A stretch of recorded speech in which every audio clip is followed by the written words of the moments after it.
رضا پیارے رضا، میرے رضا پیارے رضا، ملک کے سخن کی شاہی تم کو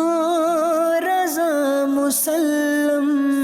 جس سمت آ گئے ہو سکے بٹھا دیے ہیں۔ الحمدللہ رب العالمین والصلاة والسلام علی سید المرسلین، اما بعد فاعوذ باللہ من الشیطان الرجیم، بسم اللہ الرحمن الرحیم۔ الصلاة والسلام علیک یا رسول اللہ وعلی آلک واصحابک یا حبیب اللہ۔ الصلاة والسلام علیک یا نبی اللہ وعلی آلک واصحابک یا نور اللہ۔ مدنی چینل کے ناظرین، مدنی چینل کا پروگرام کلم رضا کے شاہکار لیے حاضر ہیں۔ اس پروگرام میں انشاءاللہ عز و جل ہم امام اہل سنت اعلیٰ حضرت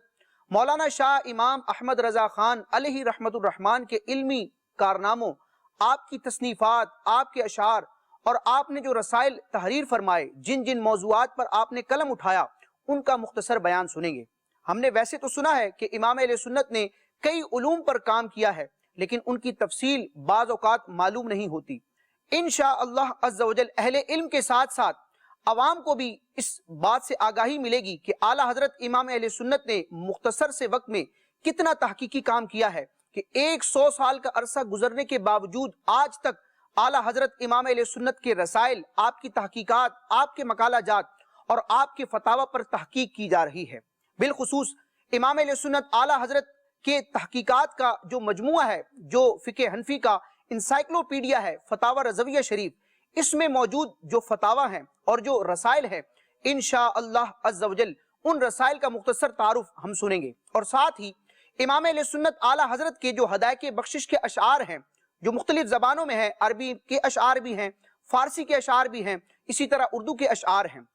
ایک تو اعلیٰ حضرت امام اہل سنت کے اشعار کے معانی ہیں کہ اس شعر میں امام اہل سنت اعلیٰ حضرت نے کیا بیان کیا ہے، کس چیز کی طرف توجہ دلائی ہے، لیکن ساتھ ہی ساتھ اعلیٰ حضرت امام اہل سنت نے اردو شاعری اور فصاحت و بلاغت کے اعتبار سے بھی بڑے بڑے جوہر دکھائے ہیں، اور امام اہل سنت کے ادب اور بالخصوص فن شاعری میں جو شاہکار ہیں، انشاءاللہ عز و جل ان چند اشعار کو بھی ہم سمجھنے کی کوشش کریں گے۔ آج کے پروگرام میں امام اہل سنت اعلیٰ حضرت کا ایک رسالہ ہم ڈسکس کریں گے جو شفاعت مصطفیٰ کے حوالے سے ہے۔ اعلیٰ حضرت امام اہل سنت ایک مفتی تھے، اور مفتی کی ذمہ داری یہ ہوتی ہے کہ جب اس سے سوال کیا جاتا ہے تو مطلوبہ سوال کا مختصر انداز میں جواب دیا جاتا ہے۔ اگر اس جواب کا تعلق قرآن مجید کی کسی آیت سے ہوتا ہے تو قرآن مجید کی آیت کو جواب کے طور پر پیش کیا جاتا ہے، اگر اس کا تعلق حدیث پاک سے ہوتا ہے تو ایک آدھ حدیث بیان کی جاتی ہے۔ لیکن اعلیٰ حضرت امام اہل سنت کا یہ کمال ہے کہ جب اعلیٰ حضرت امام اہل سنت سے جب سرکار اعظم صلی اللہ تعالی علیہ وآلہ وسلم کی عظمت، شان اور آپ کے علوم وغیرہ کے حوالے سے سوال ہوتا تو اعلیٰ حضرت امام اہل سنت اپنی مصروفیات کے باوجود اس سوال کے جواب میں مختصر فتویٰ لکھنے کے بجائے ایک رسالہ تحریر فرما دیتے کہ سائل کو اس کا جواب بھی مل جائے اور آئندہ آنے والے مسلمانوں کے لیے اس موضوع کے حوالے سے پوری کتاب تیار ہو جائے۔ اعلیٰ حضرت امام اہل سنت سے ایک مختصر سوال ہوا کہ سرکار علیہ السلام جو قیامت کے دن شفاعت فرمائیں گے، ساری مخلوق کے شفیع ہوں گے، یہ کس حدیث سے ثابت ہے؟ اب بظاہر دیکھا جائے تو یہ مختصر سوال ہے، اس سوال کے جواب میں اگر ایک حدیث پاک بھی تحریر کر دی جاتی تو مدعا مکمل ہو جاتا، لیکن اعلیٰ حضرت امام اہل سنت نے سرکار علیہ السلام کی عظمت و شان اور آپ کی شفاعت کے فلسفے کو بیان کرنے کے لیے سب سے پہلے تمہیدی گفتگو بیان کی، اور شفاعت کے موضوع کی اہمیت کو بتایا کہ یہ کتنا واضح مسئلہ ہے اور کن کن کتابوں میں اس کو بیان کیا گیا۔ پھر امام اہل سنت اعلیٰ حضرت نے قرآن مجید کی تقریباً 5 آیتوں سے شفاعت مصطفیٰ کے مسئلے کو ثابت کیا، اور پھر سائل نے، سوال کرنے والے نے تو پوچھا تھا کہ کس حدیث سے شفاعت کا مسئلہ ثابت ہے، اعلیٰ حضرت نے 1-2 نہیں بلکہ 40 احادیث شفاعت مصطفیٰ کے بیان میں تحریر فرما دی۔ گویا کہ یہ سوال کے جواب میں ایک فتویٰ بھی تھا اور شفاعت مصطفیٰ کے حوالے سے ایک حدیث کا رسالہ بھی تیار ہو گیا۔ یہ شاندار رسالہ امام اہل سنت کی فتاوی رضویہ شریف کی 29ویں جلد میں موجود ہے۔ اعلیٰ حضرت امام اہل سنت کا یہ کمال ہے کہ جب آپ کوئی کتاب یا رسالہ تحریر فرماتے ہیں تو اس کا ایک عربی میں نام منتخب فرماتے ہیں، اور اس نام ہی میں رسالے کا مضمون موجود ہوتا ہے، یعنی اس نام کو پڑھ کے ہی سامنے والا سمجھ جاتا ہے کہ یہ کتاب یا یہ رسالہ کس موقف پر لکھا گیا ہے۔ اور اعلیٰ حضرت کا یہ بھی کمال ہے کہ وہ نام اس انداز میں ہوتا ہے کہ موضوع کی بھی پہچان ہو جاتی ہے، اور اعلیٰ حضرت کا یہ بھی کمال ہے کہ جس طرح اس رسالے یا کتاب کے نام سے اس رسالے کا موضوع معلوم ہوتا ہے، اسی طرح اعلیٰ حضرت امام اہل سنت کا اس موضوع پر کیا موقف ہے، آپ کی کیا رائے ہے، آپ کا کیا فیصلہ اور فتویٰ ہے، اس کا بھی اظہار ہوتا ہے۔ اس رسالے یا اس کتاب کا نام امام اہل سنت نے جو تجویز فرمایا وہ ہے اسماء الاربعین فی شفاعت سید المحبوبین۔ اس رسالے کے نام ہی کو دیکھ لیا جائے تو پتہ چل جاتا ہے کہ اعلیٰ حضرت امام اہل سنت سرکار علیہ السلام کو شفیع مانتے ہیں اور آپ کی شفاعت فرمانے کا عقیدہ رکھتے ہیں۔ اس رسالے کا جو نام ہے اسماء الاربعین فی شفاعت سید المحبوبین، اس کا ترجمہ اور مفہوم ہے کہ محبوبوں کے سردار صلی اللہ تعالی علیہ وسلم کی شفاعت کے بارے میں 40 حدیثیں سنانا۔ پھر امام علیہ سنت نے اس رسالے کی ابتدا کی۔ وہ سوال ہم سنتے ہیں جو امام علیہ سنت سے کیا گیا تھا۔ سائل نے، پوچھنے والے نے یہ تحریر کیا، کیا فرماتے ہیں علماء دین اس مسئلے میں کہ نبی صلی اللہ تعالی علیہ وسلم کا شفیع ہونا یعنی شفاعت کرنے والا ہونا کس حدیث سے ثابت ہے؟ بالکل مختصر سوال ہے، اگر ان شارٹ جواب دیا جاتا تو کفایت کرتا، لیکن اعلیٰ حضرت امام علیہ سنت فرماتے ہیں الجواب۔ اور پھر فتوے کی ابتدا میں، اس رسالے کی ابتدا میں آپ نے ایک مختصر خطبہ تحریر فرمایا عربی زبان میں۔ اس خطبے میں بھی اس بات کی طرف اشارہ تھا کہ سرکار علیہ السلام شفاعت فرمائیں گے۔ خطبے کے الفاظ یہ ہیں: الحمدللہ البصیر السمیع والصلاة والسلام علی البشیر الشفیع وعلی آلہ وصحبہ کل مساء وستیر۔ اس کا ترجمہ ہے: سب تعریفیں اللہ تعالیٰ کے لیے جو دیکھنے والا، سننے والا ہے، اور درود و سلام نازل ہوں بشارت دینے والے، شفاعت کرنے والے پر اور اس کے آل و اصحاب پر ہر شام کو اور ہر صبح کو۔ اس میں سرکار علیہ السلام کے لیے بشیر کے ساتھ شفیع کا لفظ امام علیہ سنت نے استعمال کیا، جو بتا رہا ہے کہ سرکار علیہ السلام کو منصب شفاعت ملا ہے، اور یہ ایسا منصب ہے جو سرکار علیہ السلام کی خصوصیت ہے کہ اللہ تعالیٰ نے اپنے محبوب علیہ السلام کے سر پر شفاعت کبریٰ کا صحرا سجایا ہے کہ قیامت کے دن سب سے پہلے سرکار علیہ السلام شفاعت کا دروازہ کھولیں گے۔ جس طرح سرکار علیہ السلام خاتم النبیین ہیں، نبیوں اور رسولوں کے سلسلے کو ختم کرنے والے آخری نبی ہیں، اسی طرح سرکار علیہ السلام قیامت کے دن فتح باب شفاعت فرمائیں گے۔ آپ فاتح باب شفاعت ہیں، آپ شفاعت کا دروازہ کھولیں گے تو ہی کسی نبی یا ولی یا کسی بزرگ کو شفاعت کرنے کا حق حاصل ہوگا۔ صدر الشریعہ بدر الطریقہ مفتی امجد علی اعظمی رحمت اللہ تعالی علیہ نے بہار شریعت میں اس بات کو بیان کیا کہ شفاعت کی جتنی بھی اقسام ہیں وہ سب کی سب سرکار علیہ السلام کے لیے ثابت ہیں، خواہ وہ شفاعت بالوجاہت ہو، وہ شفاعت بالمحبت ہو، یا وہ شفاعت بالاذن ہو۔ ان میں سے کسی شفاعت کا بھی اگر سرکار علیہ السلام کے لیے انکار کیا جائے تو علماء کرام فرماتے ہیں کہ ایسا شخص گمراہ ہے۔ اعلیٰ حضرت امام علیہ سنت شفاعت کی ان تینوں اقسام کا بیان اپنے اشعار میں یوں کرتے ہیں: آپ درگاہ خدا میں ہیں وجی، آپ درگاہ خدا میں ہیں وجی، ہاں شفاعت بالوجاہت کیجئے، حق تمہیں فرما چکا اپنا حبیب، اب شفاعت بالمحبت کیجئے، اذن کب کا مل چکا، اب تو حضور ہم غریبوں کی شفاعت کیجئے۔ امام علیہ سنت اعلیٰ حضرت جواب کی ابتدا میں فرماتے ہیں: سبحان اللہ، ایسے سوال سن کر تعجب آتا ہے کہ مسلمان اور مدعیان سنیت یعنی مسلمان ہو کر اور سنی ہونے کا دعویٰ کرنے کے بعد اور ایسے واضح عقائد میں تشکیک کی آفت، یعنی شفاعت مصطفیٰ کا عقیدہ اتنا واضح ہے کہ اس میں کسی شک کی گنجائش نہیں، مسلمان ہو کر سنی ہو کر اس عقیدے میں شک کی آفت، یہ بھی قرب قیامت کی ایک علامت ہے۔ اعلیٰ حضرت نے فرمایا کہ اتنے واضح عقیدے میں بھی شک کرنا اور پھر حدیث کے بارے میں یہ سوال کرنا کہ کون سی حدیث سے سرکار علیہ السلام کے بارے میں یہ منصب ثابت ہے کہ آپ شفاعت فرمائیں گے، اور اس میں شک کرنا یہ بھی قرب قیامت کی ایک علامت ہے۔ امام علیہ سنت فرماتے ہیں احادیث شفاعت بھی ایسی چیز ہے جو کسی طرح چھپ سکے، اتنی واضح احادیث ہیں جو کسی سے چھپ نہیں سکتی۔ 20 صحابہ، 100 تابعین، 1000 محدثین ان کے راوی، یعنی 20 درجنوں صحابہ کرام نے شفاعت مصطفیٰ کے عقیدے سے متعلق احادیث بیان کی، اور سینکڑوں تابعین نے بھی وہ احادیث روایت کی، اور آگے پھر ہزاروں محدثین کرام نے اپنی کتابوں میں ان احادیث کو درج کیا۔ حدیث کی ہر گونہ کتابیں، صحاح، سنن، مسانید، معاجم، جوامع مصنفات ان سے مالا مال ہیں.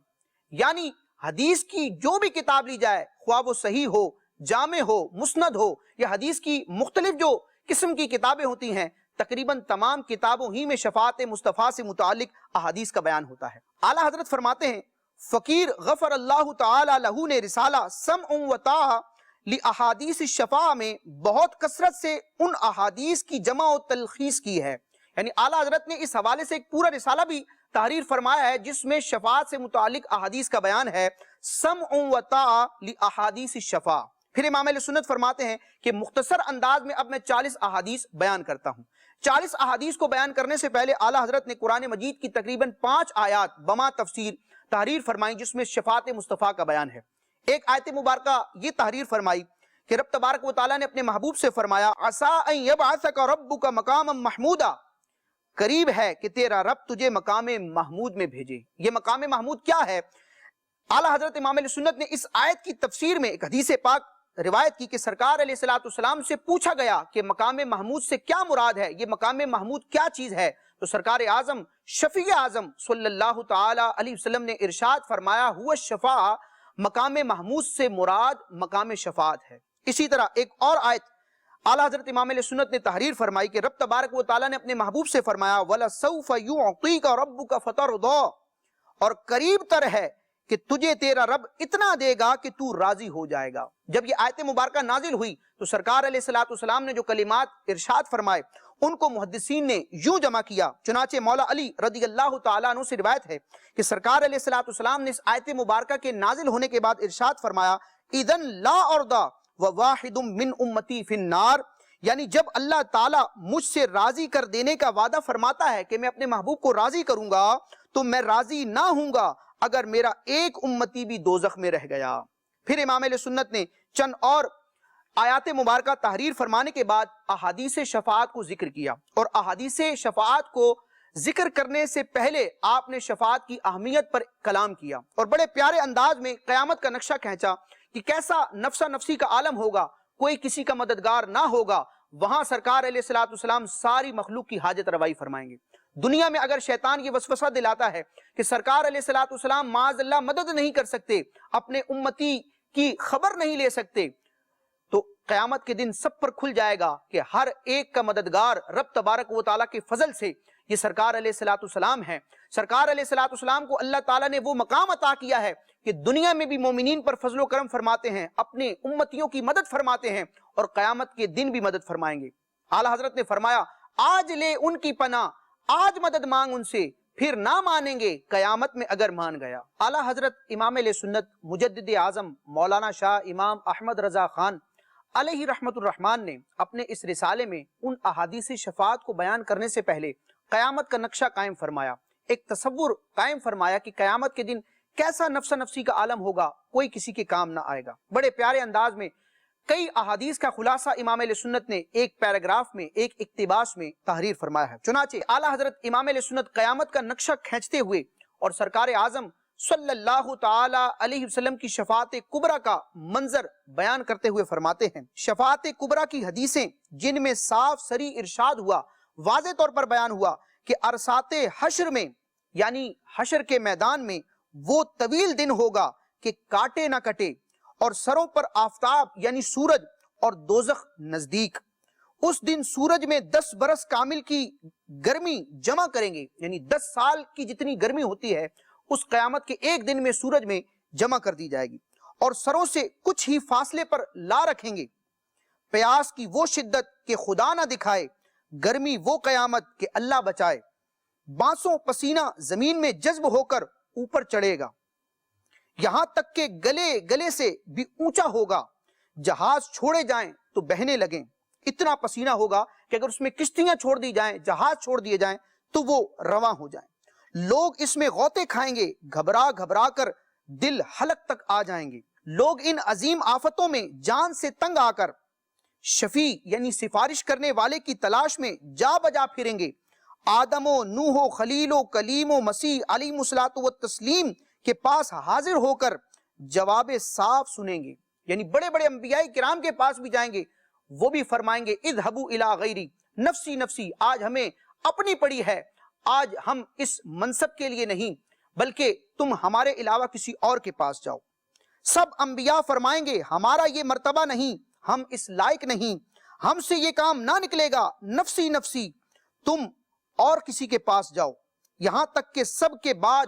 حضور پر نور خاتم النبیین سید الاولین والآخرین شفیع المذنبین رحمت للعالمین صلی اللہ تعالی علیہ وسلم کی خدمت میں حاضر ہوں گے۔ حضور اقدس صلی اللہ تعالی علیہ وسلم انا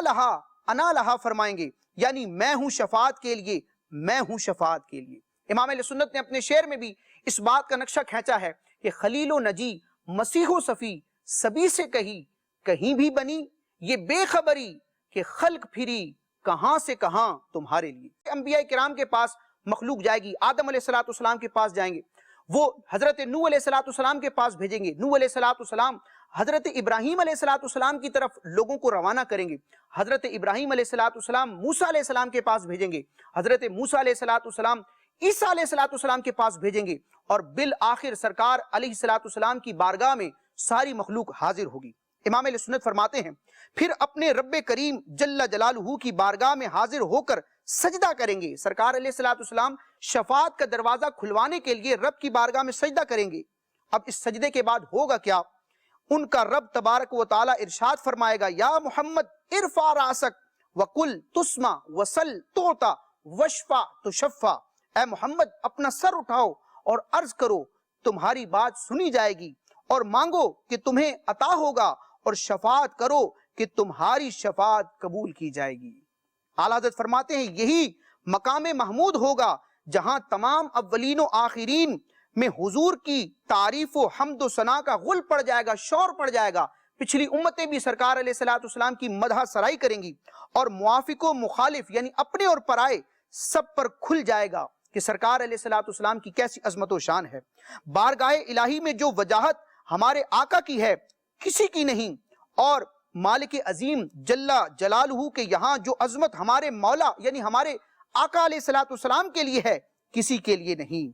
اعلیٰ حضرت امام اہل سنت نے کچھ اور بھی کلام فرمانے کے بعد پھر ان 40 احادیث کو ذکر کیا، اور ان احادیث کی خصوصیت بیان کی کہ وہ ایسی نادر و نایاب احادیث ہیں جو عام طور پر عوام کو سننے کو نہیں ملتی۔ اعلیٰ حضرت امام اہل سنت شفاعت مصطفیٰ سے متعلق چند مشہور احادیث کا حوالہ دینے کے بعد فرماتے ہیں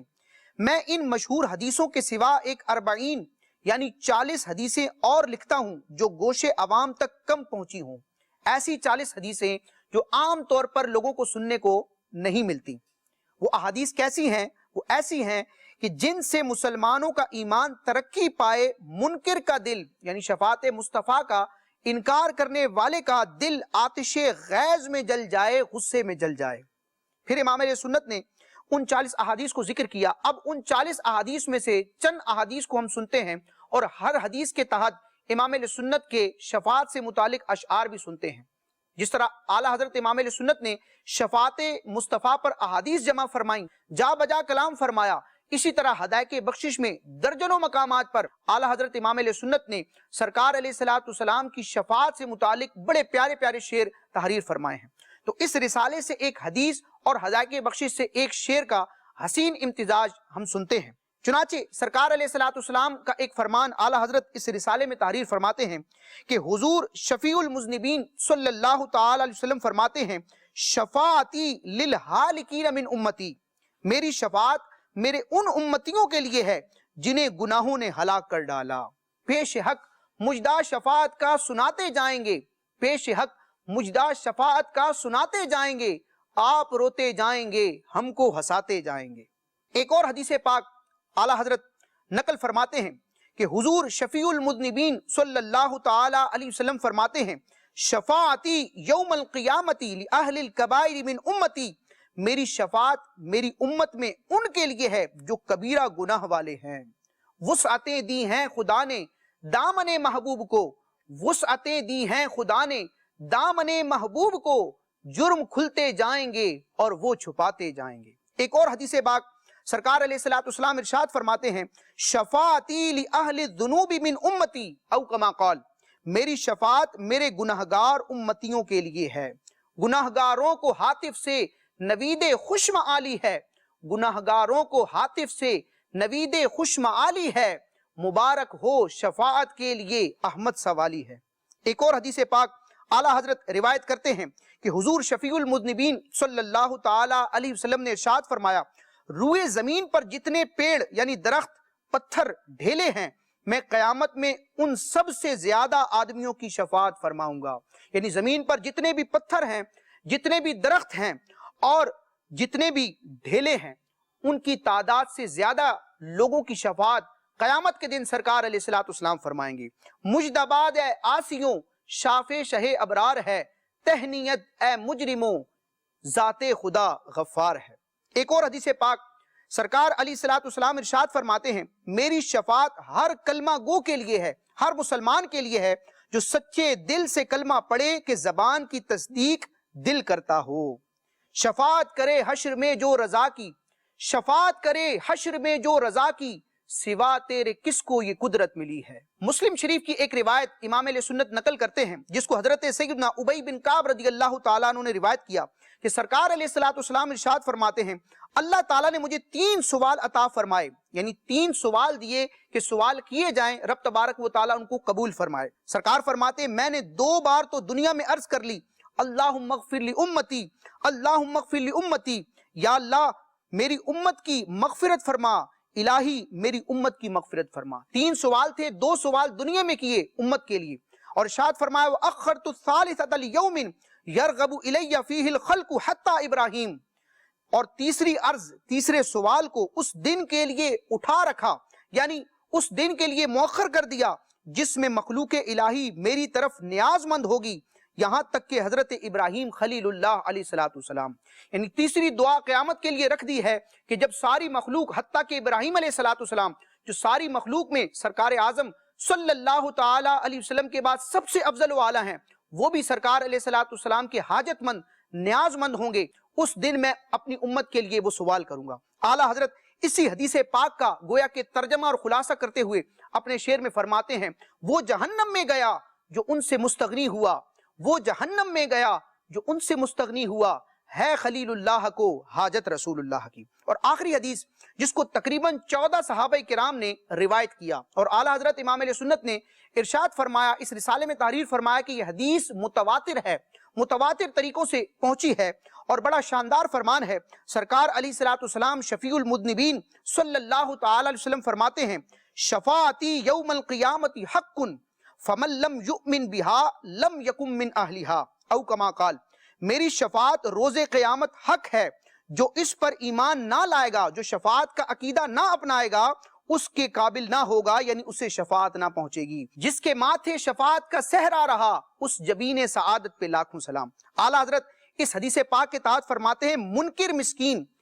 یعنی وہ شخص جو شفاعت مصطفیٰ کا انکار کرتا ہے وہ مسکین ہے، وہ بیچارہ ہے۔ منکر مسکین اس حدیث متواتر کو دیکھے اور اپنی جان پر رحم کر کے شفاعت مصطفیٰ صلی اللہ تعالی علیہ وسلم پر ایمان لائے۔ تو یہ امام علیہ سنت کا کمال ہے کہ سوال تو یہ ہوا تھا کہ سرکار علیہ السلام کا شفیع ہونا کس حدیث سے ثابت ہے، اس کے جواب میں آپ نے شفاعت کے عقیدے کو بیان فرمایا، قیامت کا نقشہ تحریر فرمایا، قرآن مجید کی 5 آیات تفاسیر کے ساتھ تحریر فرمائیں، اور پھر جواب میں ایک حدیث کے بجائے تقریباً 40 احادیث کا گلدستہ پیش کیا۔ یہ ہے امام علیہ سنت کی تحقیق، اور یہ ہے امام علیہ سنت کا کمال کہ وادی رضا کی کوہ ہمالا رضا کا ہے، جس سمت دیکھیے وہ علا کا رضا کا ہے۔ جس سمت آ گئے ہو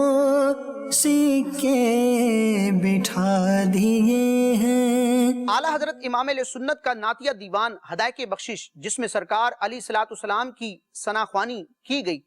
اس میں جو معانی بیان کیے گئے، جو مطالب بیان کیے گئے، ان کو علماء کرام بیان کرتے ہیں، لیکن ساتھ ہی ساتھ ہدایت بخشش میں جو اعلیٰ حضرت کے اشعار ہیں، ان میں فن شاعری کے اعتبار سے، فصاحت و بلاغت کے اعتبار سے بھی بڑے بڑے گلدستے اور بڑے بڑے پھول موجود ہیں۔ فن شاعری کی ایک ٹرمینالوجی ہے، ایک اصطلاح ہے جس کو صنعت ترسی کہا جاتا ہے۔ یہ صنعت ترسی کیا ہوتا ہے؟ کسی بھی شعر میں عام طور پر 2 مصرے ہوتے ہیں، پہلی لائن کو پہلا مصرع اور دوسری لائن کو دوسرا مصرع کہا جاتا ہے۔ صنعت ترسی میں یہ ہوتا ہے کہ شاعر اس شعر کے دونوں مصروں میں ایسے الفاظ لاتا ہے جو ہم وزن ہوتے ہیں، ہم قافیہ ہوتے ہیں، اور ان کی حروف کی ترتیب بھی برابر ہوتی ہے۔ یعنی اوپر والے مصرے اور نیچے والے مصرے کو اگر آمنے سامنے رکھ دیا جائے، بالمقابل رکھ دیا جائے، تو ہر کلمہ، ہر لفظ دوسرے والے مصرے کے لفظ کے بالکل وزن پر آتا ہے۔ امام اہل سنت کا یہ کمال ہے، آپ کے نعتیہ دیوان میں کئی ایسے اشعار ہیں جو صنعت ترسی کا شاہکار ہیں۔ آپ اسکرین پر دیکھیں گے اعلیٰ حضرت امام اہل سنت کا ایک شعر ہے، اس کے 2 مصرے ہیں، ان میں جو الفاظ استعمال ہوئے ہیں بالکل ہم وزن ہیں، ایک جیسے ہیں۔ پہلا شعر امام اہل سنت کا، اعلیٰ حضرت فرماتے ہیں دھارے چلتے ہیں عطا کے وہ ہے قطرہ تیرا، تارے کھلتے ہیں سخا کے وہ ہے ذرہ تیرا۔ اب اس شعر کے دونوں مصروں کو دیکھیں، اوپر والے مصرے میں لفظ ہے دھارے اور نیچے والے مصرے میں ہے تارے۔ اوپر ہے چلتے، نیچے ہے کھلتے، ہیں، اوپر عطا نیچے سخا، کے وہ کے مقابلے میں وہ، ہے کے مقابلے میں ہے، قطرہ کے مقابلے میں ذرہ اور تیرہ کے مقابلے میں تیرہ۔ اسی طرح ایک اور مقام پر اعلیٰ حضرت سرکار علیہ السلام کی شان بیان کرتے ہیں، سب سے اولا و اعلیٰ ہمارا نبی، سب سے بالا و اعلیٰ ہمارا نبی۔ سب کے مقابلے میں سب، سے کے مقابلے میں سے، اولا کے مقابلے میں بالا، واو کے مقابلے میں واو، اعلیٰ کے مقابلے میں والا، ہمارا کے مقابلے میں ہمارا اور نبی کے مقابلے میں نبی۔ اسی طرح امام علیہ سنت کا ایک اور شعر ہے جس میں آپ بیان فرماتے ہیں کھبتی ہوئی نظر میں ادا کس سحر کی ہے، چبھتی ہوئی جگر میں صدا کس گجر کی ہے۔ اوپر کھبتی، نیچے والے مصرے میں چبھتی، ہوئی کے مقابلے میں ہوئی، نظر کے مقابلے میں جگر، میں کے مقابلے میں، ادا کے مقابلے میں صدا، کس کے مقابلے میں کس، سحر کے مقابلے میں گجر، کی کے مقابلے میں کی اور ہے کے مقابلے میں ہے۔ آخری شعر امام علیہ سنت بیان فرماتے ہیں اغنیاں پلتے ہیں در سے وہ ہے باڑا تیرا، اصفیاء چلتے ہیں سر سے وہ ہے رستہ تیرا۔ اس شعر میں بھی آپ دیکھیں دونوں مصروں میں جو الفاظ ہیں وہ ہم وزن ہم قافیہ ہیں۔ اغنیاء کے مقابلے میں اصفیاء، پلتے کے مقابلے میں چلتے، ہیں کے مقابلے میں ہیں، در کے مقابلے میں سر، وہ کے مقابلے میں وہ ہے، باڑا کے مقابلے میں رستہ اور تیرہ کے مقابلے میں تیرہ۔ یہ اگرچہ سننے میں اور بیان کرنے میں بہت آسان ہے، لیکن جب شاعر اس طرح کے اشعار لکھتا ہے تو اسے پتہ چلتا ہے کہ اس میں کتنی محنت ہوتی ہے۔ اسے سہل ممتنع کہتے ہیں۔ یہ اعلیٰ حضرت امام علیہ سنت کا کمال ہے کہ سرکار علیہ السلام کی مدح و ثنا بھی کرتے ہیں اور فن شاعری کے عظیم شاہکار بھی تحریر فرماتے ہیں۔ اللہ تبارک و تعالی اعلیٰ حضرت کے کلام کو سمجھنے، اس سے برکات لینے کی ہمیں توفیق عطا فرمائے اور فیضان اعلیٰ حضرت سے ہمیں حصہ عطا فرمائے۔ آمین بجاہ النبی الامین صلی اللہ تعالی علیہ وسلم۔ میرے رضا پیارے رضا، میرے رضا پیارے رضا، ملک کے سخن کی شاہی تم کو رضا مسلم، جسم